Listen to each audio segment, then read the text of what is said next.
This is the 6 Sports Desk. When things aren't going well, the only thing that's needed is some type of change. And the Michigan State hockey team seems to be in a slump, having lost 5 straight games coming into tonight's matchup against the 15th ranked Ohio State Buckeyes. The Spartans need some type of spark in order to prevent 3 straight weekends of the guys in green and white getting swept. Of course, our 6 Sports team was there for all the action. This was the 6th straight game MSU was without the services of its leading scorer, Mitchell Lewandowski. The Buckeyes took a 1-0 lead in the first period and then added to it in the second. Georgi Merkulov rips one past Drew DeRitter, put OSU up 2-0. The Spartans outshot the Buckeyes all night long and were finally rewarded for it midway through the second period. Eric Mittendorf deflects in his 9th goal of the season, and we now have a 1-goal game. However, the game winner came under a minute to play in the second period. Merkulov again finds the back of the net for OSU. MSU would add a goal late in the third period, but Ohio State would go on to win it 3-2. And despite the result, head coach Dayton Cole believes this was some of the best 60 minutes the Spartans have played.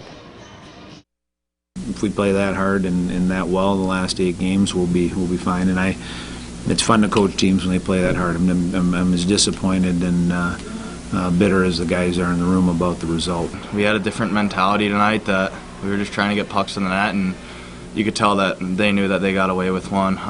That's one of those games that Coach Cole says you just run out of time on that one.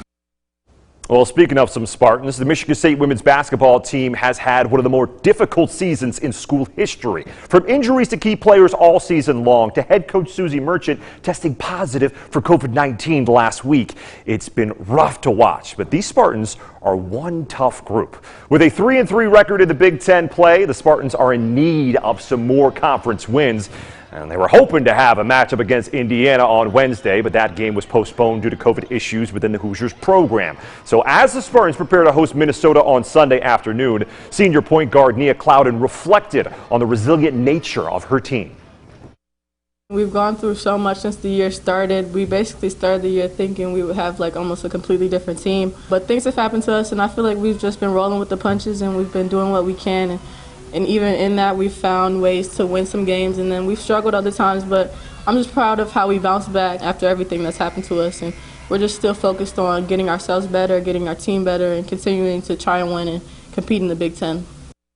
And the Michigan State men's basketball team is coming off a big win last night, taking down the 8th-ranked Wisconsin Badgers in their house and beating them by 12 points. Now, one of the things the Spartans needed to stop doing was turning the ball over. Their 13 turnovers last night was their lowest in their last 5 straight games.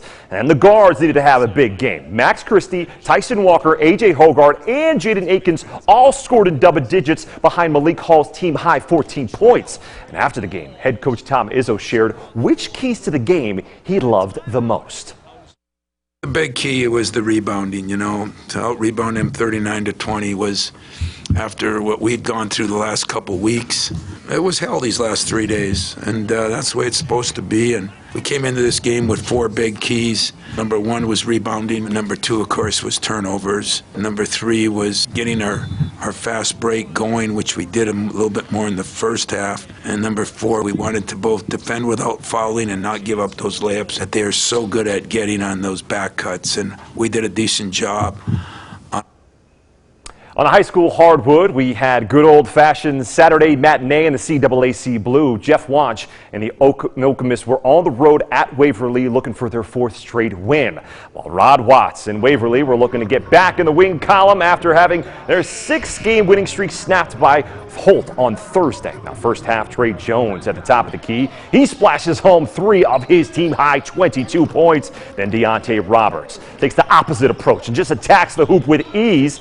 It was a tie game with 4 minutes to go until halftime, and that's when Okemos turned it up a notch. Jaden Pruitt flexes his muscles down low for the and one. Then it's Will Young with the effortless fadeaway jumper. Young had a game-high 23 points, and Okemos took an 11-point lead into the break. That momentum kept rolling in the second half thanks to moves like this from Dre Chase. The nifty finish has him fired up. Chase had 15 points, and the cherry on top, Colin Alexander throwing it down as Okemos wins it 81-65.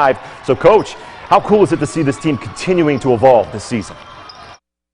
It's exciting to watch them grow because they really are taking steps to get better every single day. And I'm sure there's some setbacks ahead of us and adversity, but these kids are tough. I love my team, man. The way that we've grown over the year. We had a rough year a year ago, and just every day we're in the gym grinding.